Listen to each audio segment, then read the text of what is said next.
Hola, bon dia. Carl Munson here from expatsportugal.com with the Good Morning Portugal show here on this, what day is it? Thursday, the 27th of May, 2021, 2021, here in Portugal. Good morning to Ian, Jordinja and Deborah, who are already here. And let's bring on my guest for this morning. Oh, Paul Williams has just snuck in as well with a bon dia from sunny Southampton.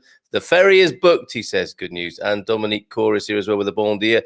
Ian, reporting on the weather in the UK, as British people love to do. Beautifully sunny morning in Hertfordshire. At last, the rain has packed its bags and the world seems a happier place. Excellent news from Hertfordshire this morning. Let's now go to Penela in Portugal to say hi. Hola, bon dia to you, Michael Görne. How are you this morning? Good morning. I'm fine, and it's a very big pleasure to be here and to have this opportunity to talk a little bit about our volunteer work. You're very, very welcome, Michael. It's great to be talking to you. And look who's here as well this morning. We have our mutual friend, Filomena Pascual, who's saying, bon dia todos, good morning, Carl. Guten Morgen, meine liebe Michael, this morning as well, who made the introduction and said to me, you know, you should talk to Michael on the show. He's a very interesting man and working with a very interesting project in Guinea-Bissau. So we will do that. We'll just say another quick hello to somebody who's in this morning. Sandra Marks Webster's here with us too from Nazaré this morning. Bon dia. The Sitio de Nazaré. Good morning from the city of Nazaré. Yeah, drove fairly close to there yesterday, Sandra. What a fine place that is. And I suspect all your surfers are getting ready for the season there in Nazaré. So, Michael, Soga, if we begin with setting a bit of context, Soga, of course, is a place in Guinea-Bissau. What is the connection between Guinea-Bissau and Portugal, please? So, Guinea-Bissau has been a colony of Portugal, independent about 1975, and there's a big relationships between Portuguese people and Guinea people. Mm. And that's how they're known. Is it the Guinea people? Excuse me? That's how they're known, Guinea people. Yeah. The people of Guinea-Bissau. Excellent. And Soga is a particular part of Guinea-Bissau. Yes. Right? So about 20% of Guinea-Bissau are islands, and they are a little bit lost in the Atlantic. And about 12 years ago, we searched for the most poor island in Guinea, and we found Soga. It's the name of the island which we support, where we are working in a context of a society which is very rich, human rich, but material very, very poor. Okay. So, but I mean, what was your mission? Why were you could be searching anywhere in the world? Why did you settle on Soga? What was it that drew your attention there? Yes, I think it has been an adventure.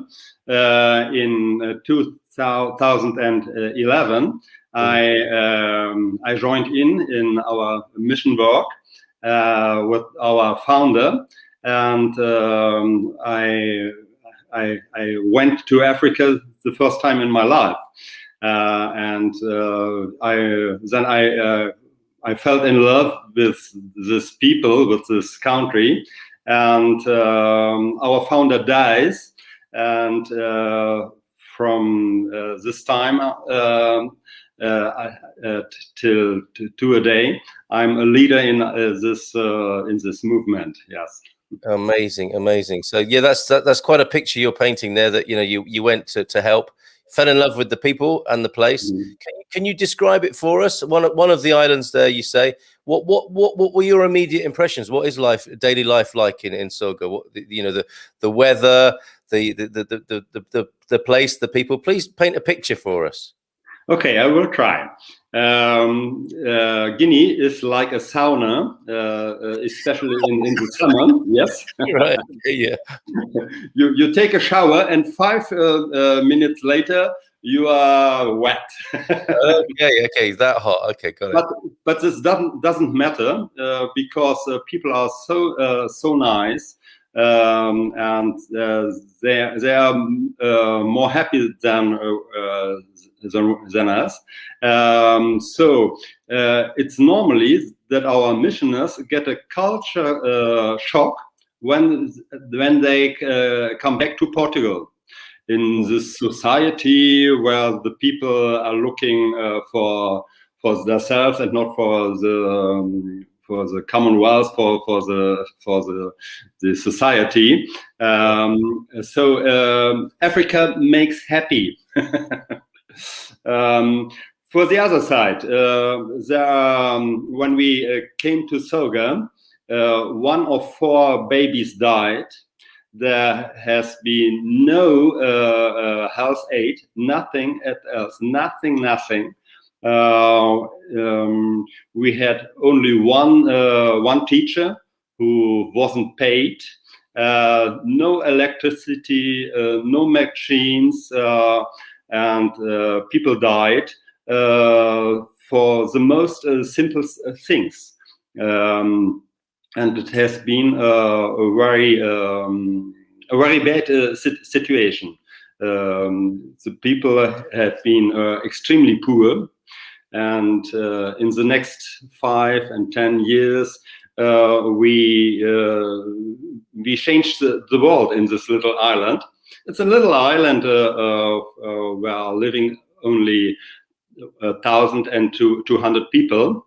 And this is one of the reasons that it has been possible to help these people. Nowadays, we have a health station with nurses.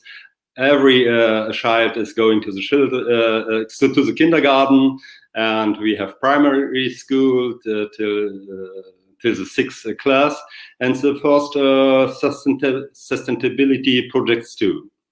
Wow! So you really have turn things around from the original picture that you experienced there. For sure, yes. In this little island, we made the change.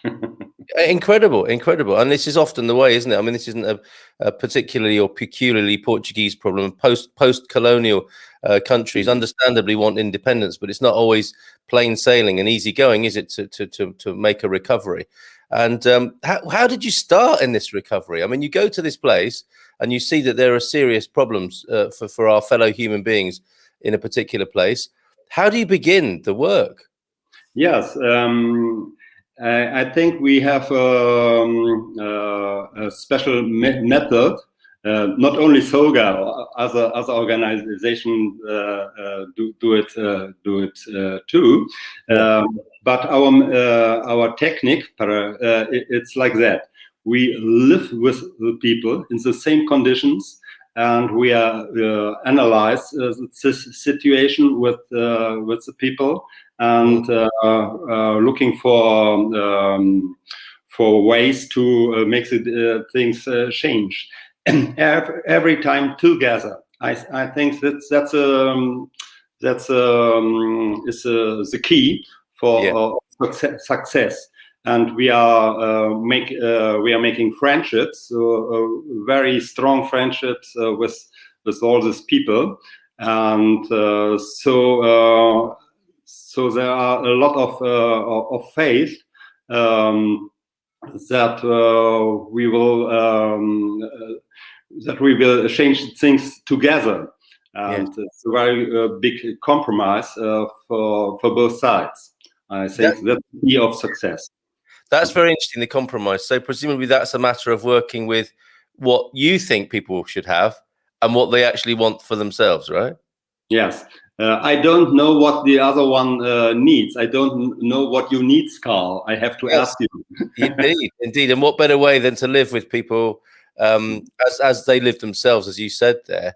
And were you welcomed? I mean, I guess that's quite a big deal, isn't it? Is arriving somewhere and wanting to help out, but making the connections. And I get the feeling that people have been very welcoming and you've created great friendships. But what's that moment like when you arrive in a place where you want to help and the people may acknowledge that they need help? How does that process begin, and what's that like? Yes, how can I tell it?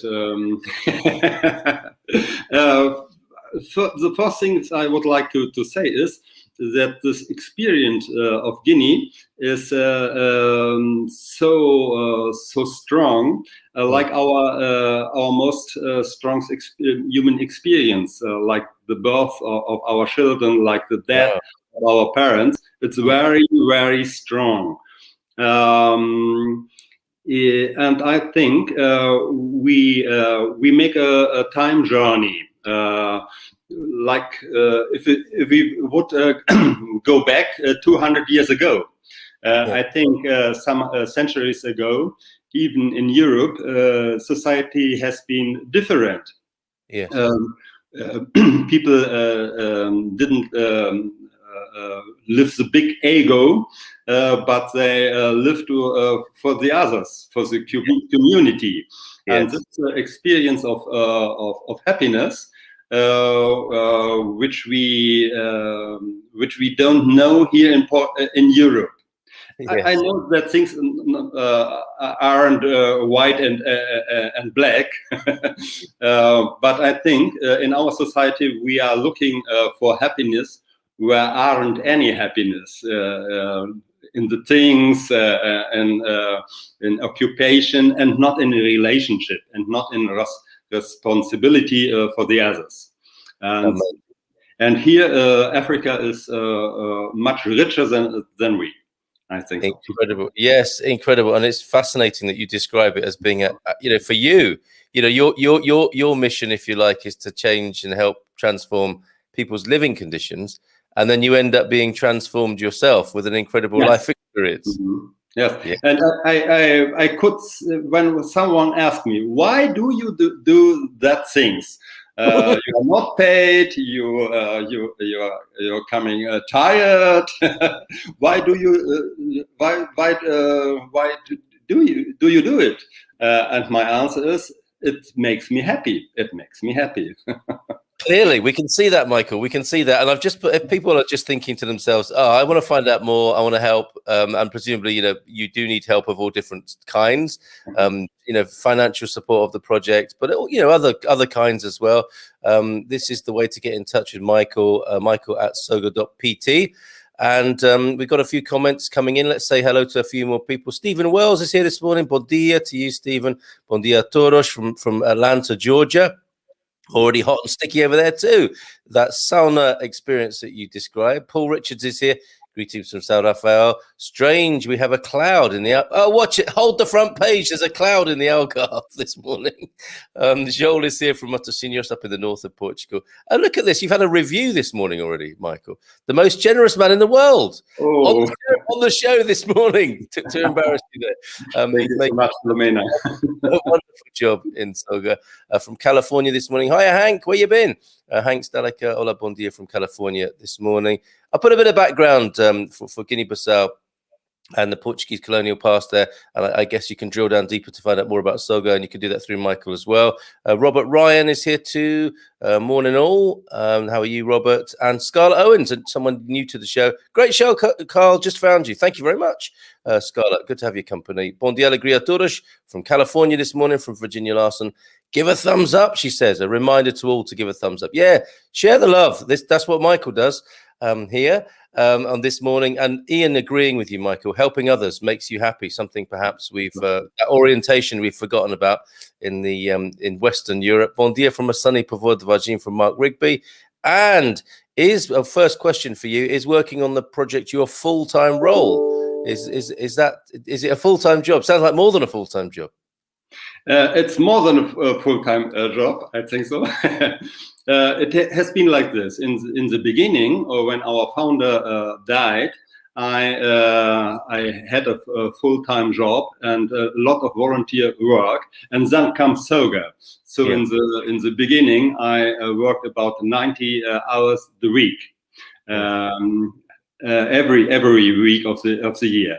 But some years later, I had the support of a lot of people. So it has been possible to work a little bit less. But in this time, I'm unemployed. I'm working all the days for Soga like a full-time job. Yes.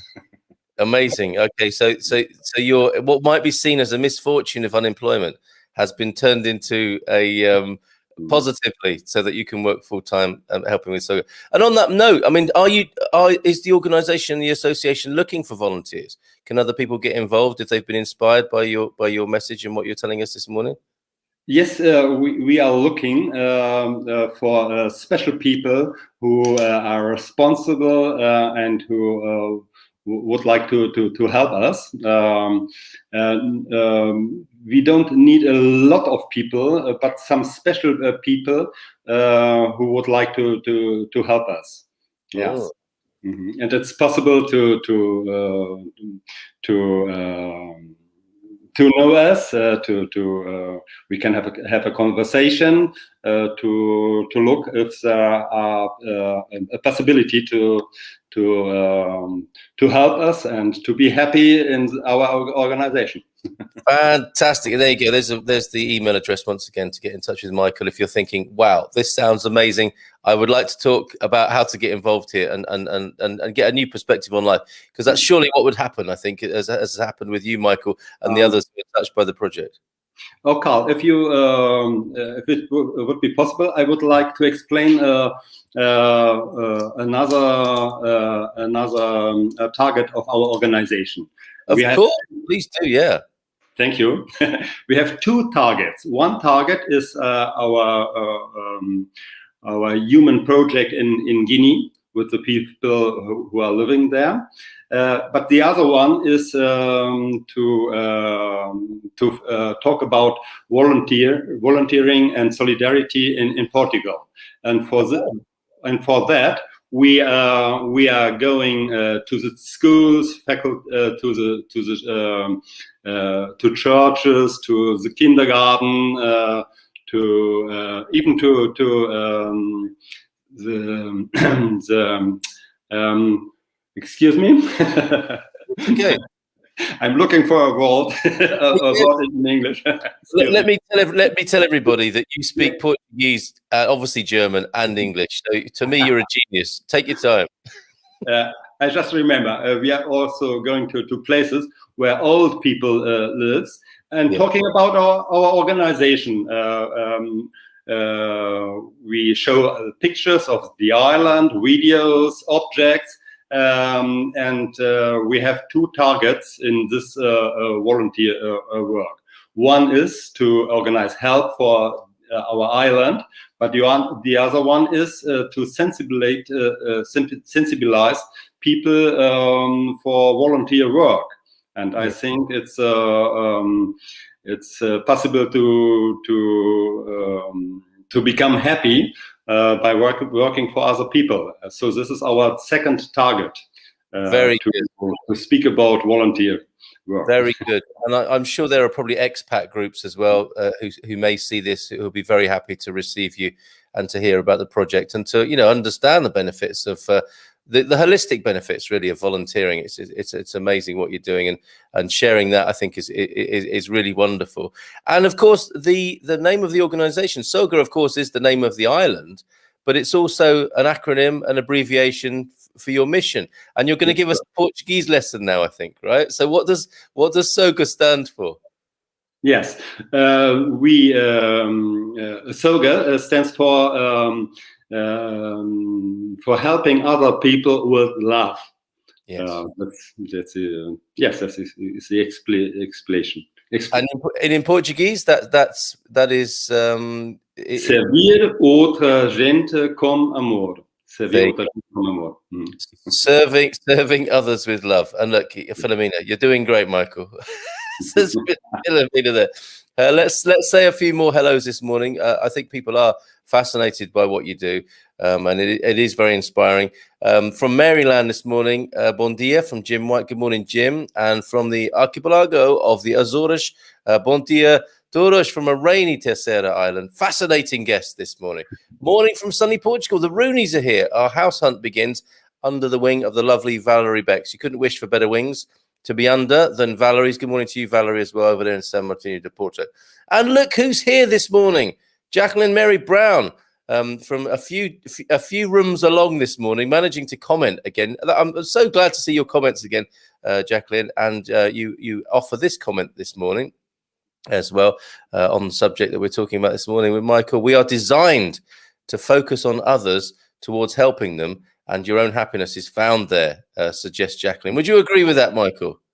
For sure, yes. A simple answer there.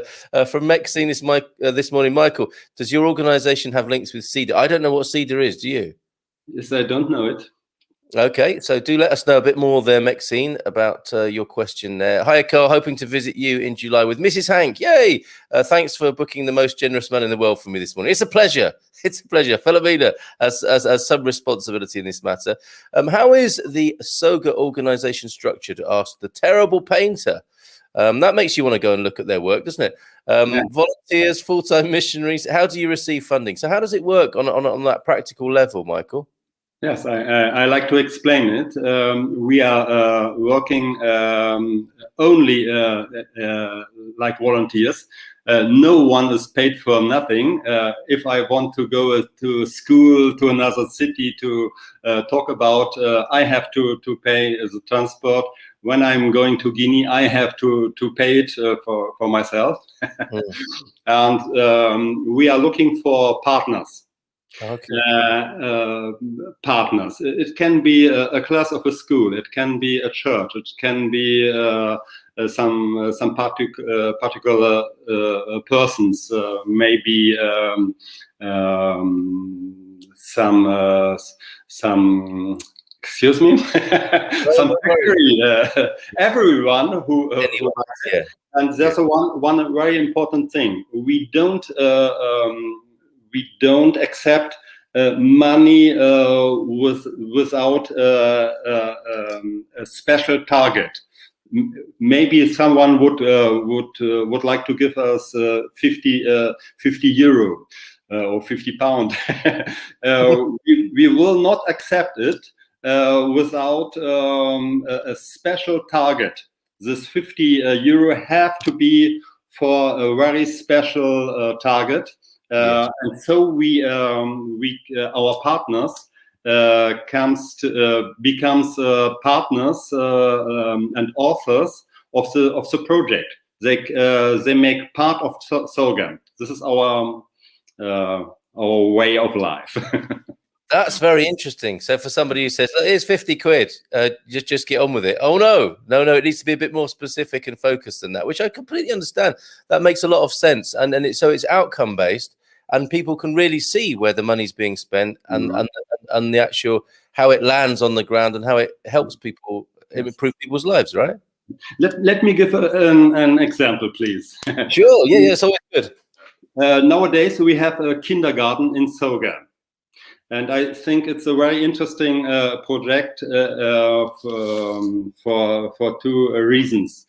The first reason was we here in Europe, we didn't understand that the kindergarten would make sense.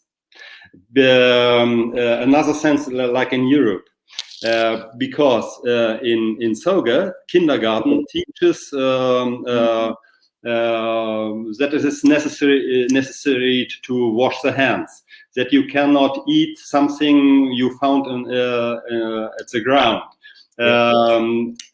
All that things which our children learn in our home and not in the kindergarten. Yes. So Guinea teach us to understand that kindergarten made sense. The other reason is that all the whole kindergarten, the house, the education of the teachers, the payment of the teachers, and the food for the children, all this is all the money necessary for this is made from one school in Cantanhede, in the center of Portugal, and Wow. And the pupil of the secondary school pay all the things. It's a great partner of Soga. So it's to explain that if someone would like to be a partner of Soga, he can do it, and he can be Soga too. Amazing. You can be serving other people with love. Servir outra gente com amor. That's fantastic. And so these school children in Cantanhede are getting a sense of how the rest of the world is, how they can help and support other people, and they are actively involved in supporting the kindergarten project in Soga. That's wonderful. What a lovely way to learn about life and so many other things in the course of their support of the project there. That's fantastic. Elisa Pomol is here. Bon dia to you, and has translated. So CEDA perhaps is a connection with AIDS, HIV. I don't know if educational work in that is part of what you do. No, we are. Now I understand it. Yes, we have no AIDS projects. No. Okay, all right. Caroline Piper, great interview and good insight into this invaluable work. Thank you, Caroline. And thank you, Philomena, of course, for making the introduction to wonderful Michael this morning, Michael Görne of Soga, who's here live from Penela. We will ask him about Penela a little bit as well, because on the Good Morning Portugal show, people are watching from all over the world and want to find out about Portugal too. So we'll briefly touch on Penela. And a big philosophical question I've got for you, Michael, actually. Hello from Northern California, sleeping break, and I hear this positive information from Nubianet. So good morning to you. And good morning from Corrie. Hello, Corrie. Morning. Love this, she says this morning. Wonderful. Okay, so briefly then on Penela. People maybe don't know Penela in central Portugal. I think it's a beautiful town. Could you tell us more about it? And how does a German man end up in Penela, please, Michael? Yes, how I came here by love. I felt in love with a Portuguese woman, Isabel, in 1988. And he has been my Portuguese teacher. Wow, you fell in love with your teacher. Yes, and this time I had a little project in Brazil, and I didn't know any Portuguese. And so I came to Penela in 1991. It's a very lovely, very little village in the center of Portugal, 30 kilometers in the south of Coimbra. We have a castle. It's a beautiful place with some churches of the 13th and 14th century. Yes, and it's a society with people who everyone knows each other. So it's easy to be in contact with people, and I think it's a lovely place to live. Yes, I would agree with you. On our many visits there as a family, we've really enjoyed it. And one special memory is in the castle, which you can wander around. You know, when there's not a festa or a celebration, you can wander around in the castle. And at the right time of year, in the autumn, you will find walnuts on the ground from the walnut trees. And our children were I was amazed, just to crack open fresh walnuts that you're finding.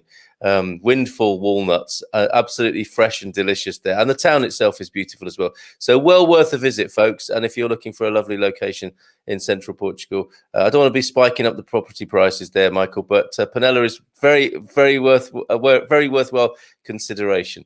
Okay, so back to Soga then. What a talented man you are, Michael. I really admire your language skills. Me too.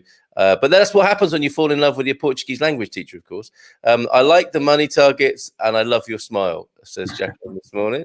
Yes. This is putting you on the spot a bit, isn't it, Michael? Yes, he has a lovely smile and we are easily hooked on his love for the other. Fantastic. Sorry. So the big philosophical question, I mean, you touched on this earlier on about how the values of Western Europe, if you like, the Western European project, something happened to us, didn't it, as human beings? And we have become quite, the iPhone says it all, doesn't it? I. And even the new Chinese phone is called me. So it's all about, it's very much, I think you used the word ego earlier on. And we've discovered this morning how much pleasure and education and transformation there can be in helping others rather than thinking about ourselves all the blooming time. What happened? I mean, you're a man of theology and you've taught theology. Mm-hmm. How do you teach this to young people, to maybe to degree students as well? What's the history of this? When did this change, do you think?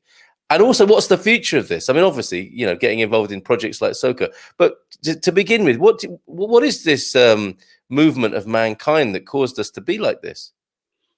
Okay, it's a very, very big question. Oh yes. But I will try to answer. Human being depends always on the things we get from our parents, from our society. I had two parents, each of one very, how can I say it, with traumas of the Second World War. Oh. Both, and they survived by their faith. Catholic faith of my mother, and the Protestant faith of my father. Yeah. They didn't talk a lot about the Bible, about faith, but they lived it. Yes. Religion, relationship with God makes sense for me. It has been natural. It has been like learning my mother language. Yes. It always made part of me. But I found God, the energy of love in the society, in the world. Not only in the church or in the Bible. Yes. Okay, I think that has been the start. Okay. Then I would I made some experiences and I wanted to know everything about religion, so I studied theology. And my target was every time to work with people. I had a lot of groups of old people and young people in Germany and Portugal too. And I think when we are coming together in a serious way with a absolute acceptation of the other, of other people, and with their own kind of thinking, of being, of feeling, of doing, then we can support these people. Yeah. I think the most important thing is to hear one another, and to support, to help, to have faith in our own life, and in the life of the others, and in the life of community. I don't know if I'm able to explain it. You're doing a great job. You're doing a great job. Absolutely. You know, I totally understand that. I mean, it is an irony of our age, isn't it, that we have so many ways to communicate and send information and receive information, but listening is still quite a rare phenomenon, isn't it? To be true, for people to feel truly heard and to talk about things that are serious and dear to them, or upsetting, or whatever, you know, but the powerful things in life. It could be said we live a fairly superficial level of communication, and you seem to be talking about something deeper than that, which then allows for transformation and change. Not just in people, but if that's happening for people, then it's happening in the world as well. For sure, yes. Yes, very, very interesting. And this, I mean, the idea of you talking to groups of young people and to older folks is absolutely wonderful. Going around talking about Soga, really giving them a tangible demonstration of what it means to put your faith and your beliefs into action, and to see the results of that. And that's perhaps my final question for you this morning, is that clearly you on, you know, in very plain terms, you know, you've brought benefits to and improvements to the living standards of other people in Soga. It seems, you know, that there has been a transformation there. Can I focus a bit on what's transformed in you and other volunteers?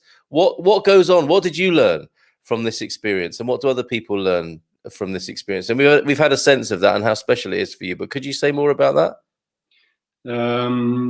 What we learn, yes. How it's changed you, as well as how you've changed the place and helped people there.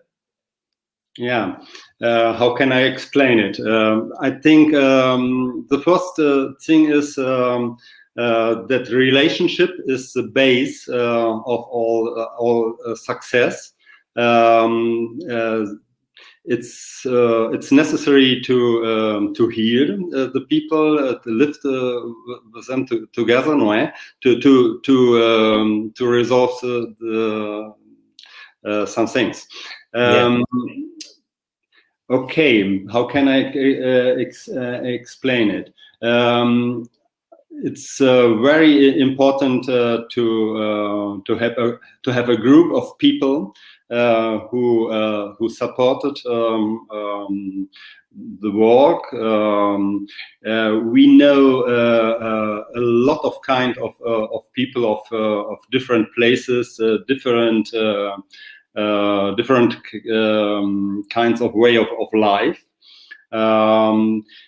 I think we learned that we are not able to do the things alone.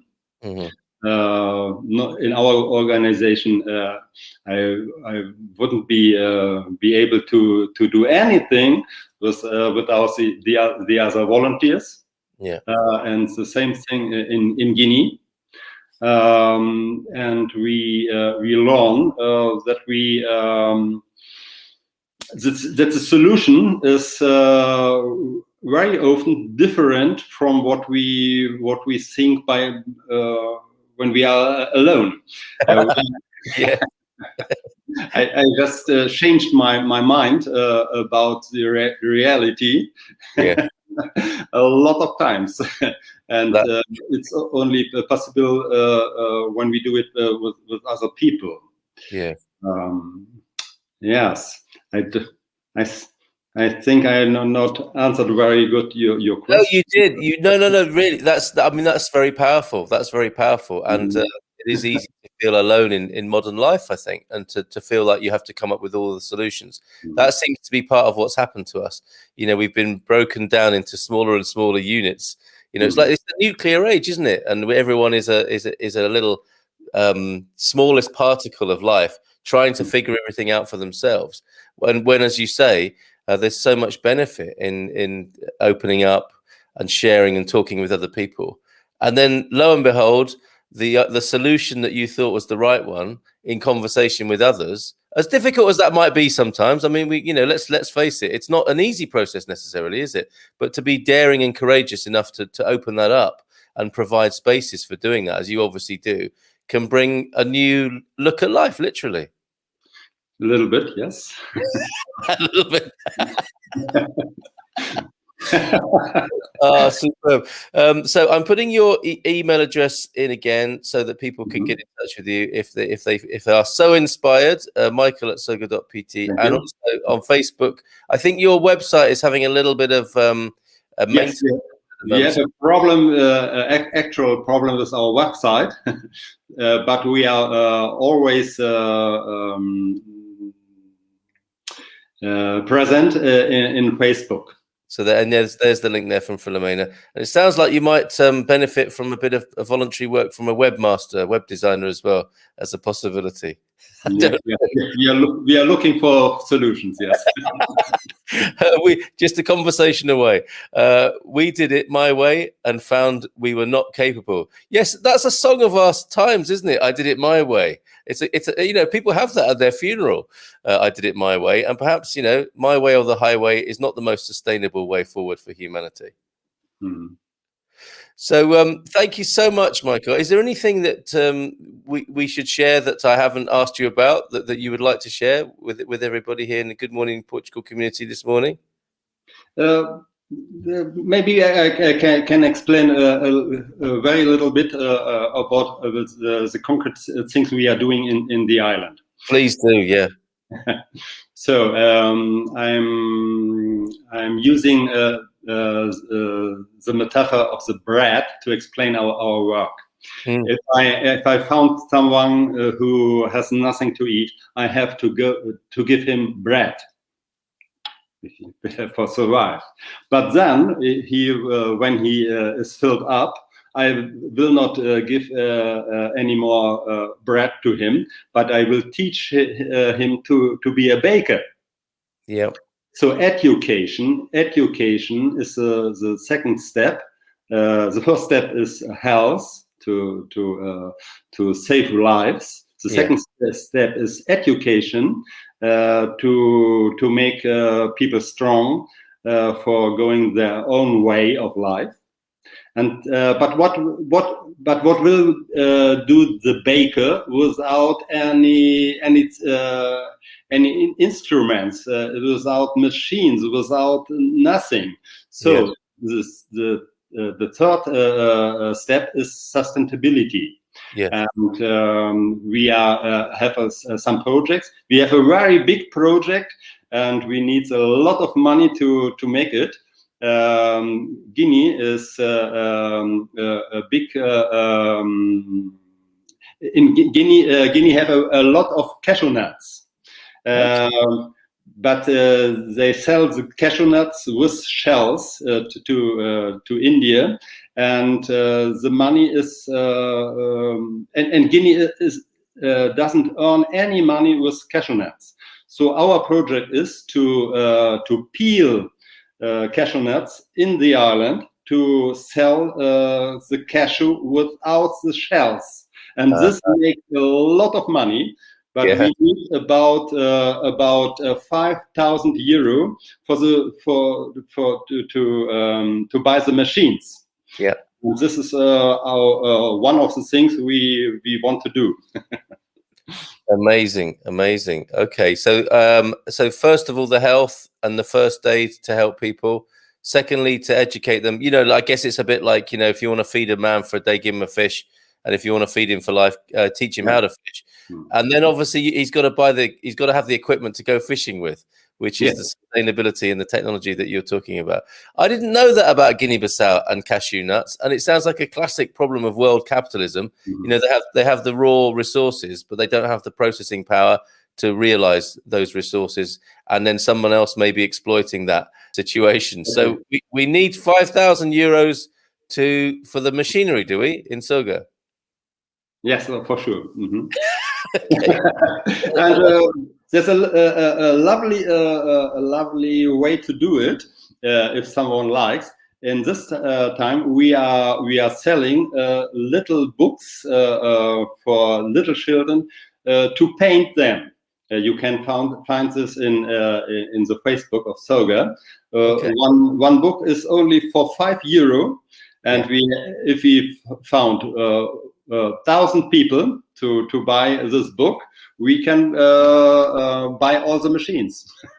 Absolutely. And I'll tell you what as well, Michael, if we find one person with €5,000, we can do it in one go, right? I mean, you know, that's not unimaginable, is it? Let's face it. You know, for some people, you know, that's not a big issue, and it may be something they would be happy to be associated with.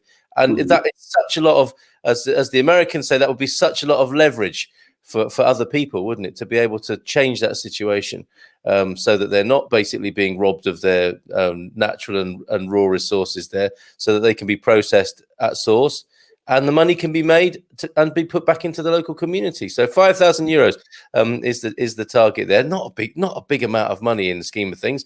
When you volunteer, you have to be open to learn from the people you're there to help. Says Nubianet, and makes a comment about Africa as well. As a continent is very rich, but other countries make money from its riches. That's tended to be the course of history that people like Michael are turning around now. So, Michael, thanks again for being here. Thanks to Philomena for suggesting you come along.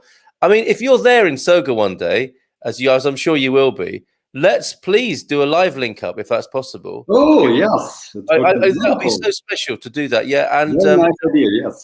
yeah, obviously a shout out to all the volunteers and all the lovely people of Soga this morning, whoever might hear this message. But obviously, as you said, you know, this is more than you. This is a whole team of people and a whole community of people. So lots of love to the others, the other people, the outra gente this morning who make all of this possible, and those sort of nameless and faceless volunteers this morning. But we are thinking of you, and we're thankful to you, and acknowledging your great work, and sending love to the people of Soga as well this morning from Portugal and all over the world in our Good Morning Portugal community this morning. So, Michael, you have a key to the studio whenever you need to talk about Soga, either the place or your project, your association. Please come back and do so. Thank you so much, Carl, and it has been a pleasure to stay with you here in Good Morning Portugal. Thank you so much. I'm grateful. Thank you. Likewise, my friend. Bon dia. Have a great day. Ciao, ciao. Ciao, ciao. Ciao, ciao. Boa continuação. I can never get that right. Continuation. But a safe onward journey to Michael there and his amazing work. Absolutely wonderful. I'm going to stick around for a little bit longer and have a look at, feels like a real come down to look at the papers, but also to talk about anything else you want to talk about. Michael, I don't expect you to hang around in the green room unless you want to. I will catch up with you in due course, but you won't crash the show if you leave the green room. But I'm so delighted to make your acquaintance this morning. Let's take a look. Oh, tonight, actually, I should mention that our webinar this evening is talking of money and people moving to Portugal. We have Sarah Davey of Spartan FX from 7:30. It's not too late to book up on that to find out a safe, reliable, trustworthy way of moving the big money around. Maybe you could find that €5,000 in that pot of money that you might be moving around when buying a house in Portugal. But whether it's pound sterling or US or any other big global currency, South African, Canadian, whatever, come and talk to Sarah tonight on the webinar with everything you need to know about transferring money to and from Portugal in a safe, trustworthy and competitive way. We also have the Porta 6 wine that the Good Morning Portugal Wine Club are trying this evening. And I'm thinking, yeah, maybe we should have a bit of a fundraising arm whilst we're drinking wine on the Good Morning Portugal. Wouldn't it be great to, I mean, we talked about this obviously at Expats Portugal about assisting charities, and we will be doing that as well. Soga being an excellent candidate for that. And my pleasure, Michael. Ciao, ciao. Take care. See you soon. And so let's have a quick look at the news in Portugal at the moment. Obviously, lots going on in the world with the continuing, what do we call it? The unfolding of what's hopefully the end of the pandemic phenomenon. But it's a bit messy, let's face it. I see that France have introduced a quarantine for Brits. And these things, as new variants are being found, these are changing, it would seem, on a daily basis. If you've got any comments about that this morning, would be glad to receive them and talk about them. I'm just going to have a quick sip of water here. And I'm struggling to share my news with you. Maybe it was meant to be. Here we go. I think it's going to work this time. I'm going to let you have your own look at the news on the screen, and we might talk about any of these articles this morning. Briefly news there from the Portugal resident. Oh, bear with me just one moment. Right, back again now. So let's have a look what's going on from the Portugal residents' point of view. Unexploded mortar shells discovered on the banks of the Douro. My goodness. Digital COVID travel certificates to be launched on July the 1st. Okay, that's interesting. We may have a look at that. Cleaning companies investigated for 25 million in tax fraud. Who better to launder money than cleaning companies? Andre Ventura, the leader of Chega in Portugal, refuses to apologize. I don't think we need to stir our emotions with that story this morning. Recoveries far exceed, there we go, that's good news. Recoveries far exceed number of new cases in Tuesday's COVID bulletin here in Portugal. More than 1,400 Portuguese to take part in clinical trials for innovative COVID remedies. Would ivermectin be in there, I wonder?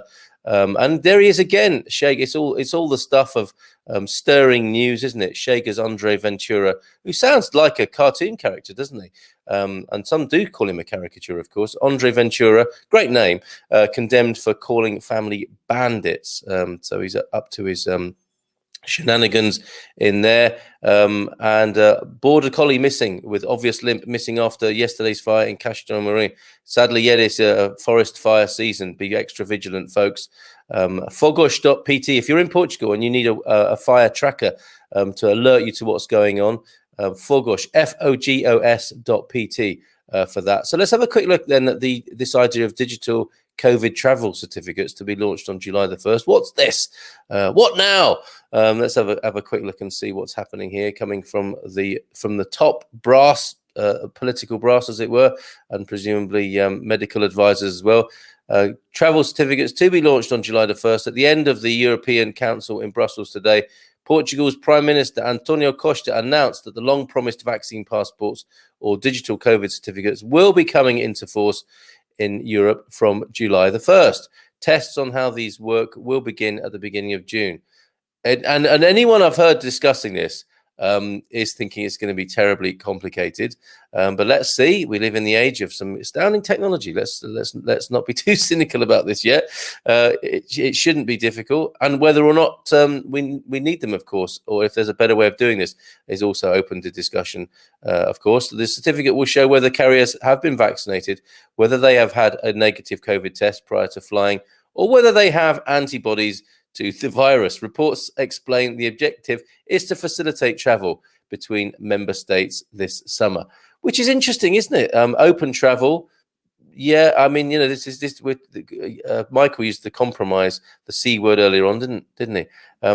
Would you see this as a compromise on free travel or an absolutely necessary thing? Do let me know. Alternatively, I was sent something very interesting yesterday, which I would like to share with you. Something fascinating happened at the border yesterday. Well, actually, this is in Spain, not in Portugal, on this matter of COVID passports. And I would like to share this with you this morning. This is, where I thought I had this in my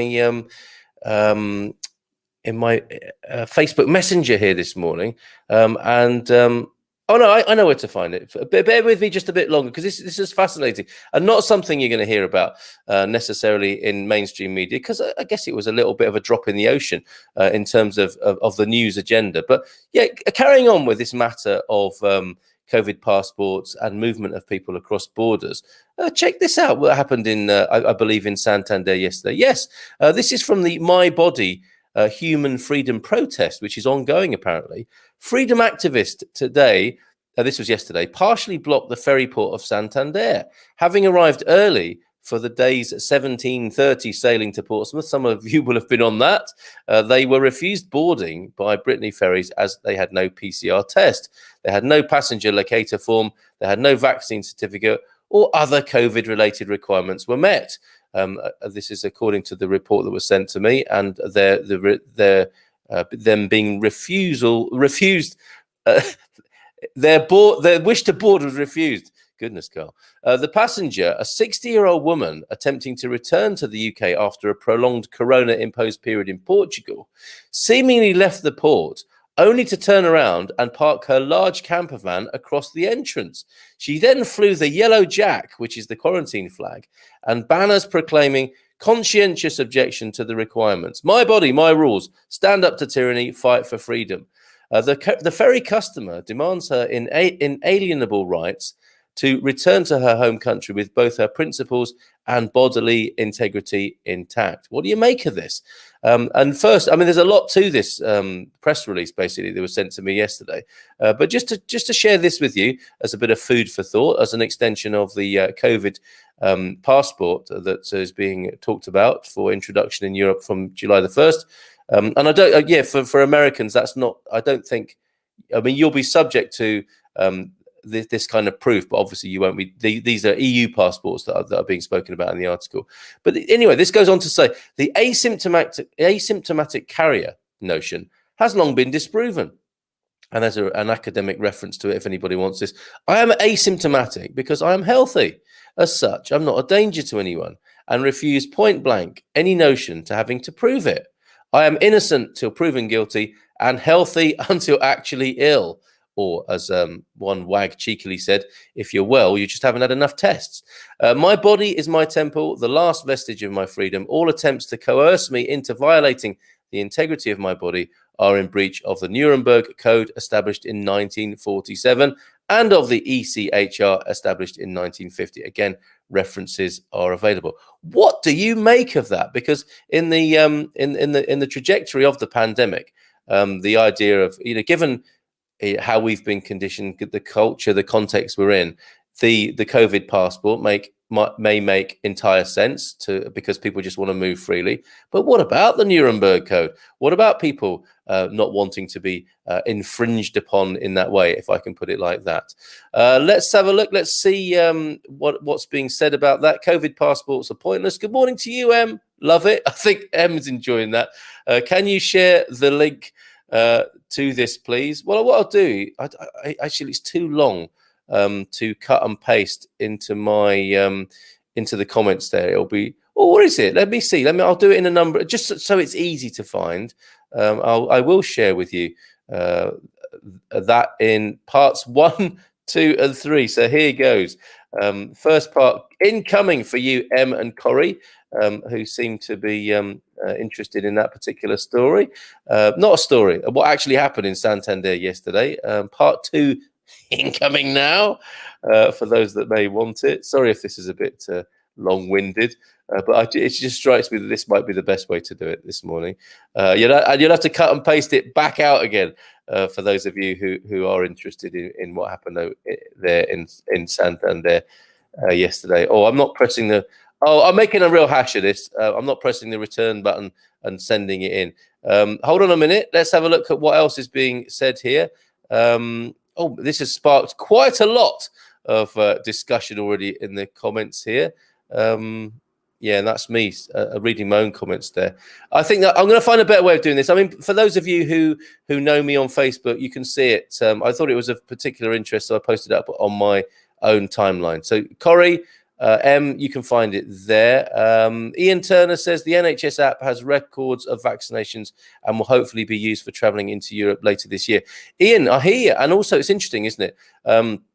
How apparently the app will look at the front end of your vaccination records, but gives third parties possible access to things that you might not want them to have access to. So there's a whole can of worms here with this app and with this passport. Very interesting, I think. The technology to create the COVID passport can be used to create fraudulent certifications. And here we go. It's kicked off.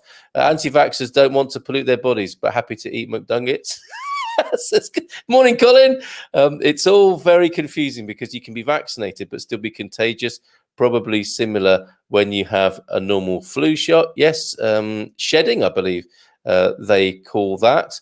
And M. McGowan, my body, my choice is right. It's my belief, according to M there. So there you go. I just chucked that in there at the end of the show and walk away whistling this morning. Just thought it was interesting to share with you. And I'm sure that conversation will continue elsewhere and perhaps here on another day. So 10 o'clock here in Portugal. Have a great day, and we'll see you on the webinar tonight. Cover everything here, don't we? The webinar tonight. We've gone from the sovereignty of bodily choice, anti-vaxxers and McNuggets, and the wonderful work of Michael through to transferring money to and from Portugal this evening. And of course, if it's all a bit much, join us on the Good Morning Portugal Wine Club this evening as a little bit of a divertimento, a distraction tonight. And of course, Mia Esmiras, we'll learn Portuguese again tomorrow. The COVID hand grenade, just lob it in there and walk away. Walking away from the podium, just like David Cameron did when he resigned that time. Yes, wash hands. When this comes on my screen, wash hands, I think that's an emoji that doesn't quite translate there, Colin. I'm interested to know what that is, actually. But thank you for that public service announcement. Keep washing your hands, keep social distancing, folks. And we will see you tonight. For either of those, for the Spartan Effects webinar, for the Wine Club, or in the morning with Mia Esmiras, when we will continue our journey into learning Portuguese. She'll be with us tomorrow. Have a great day, and we'll see you in due course at whichever jumping on point you wish to join us. Take care. Bye for now.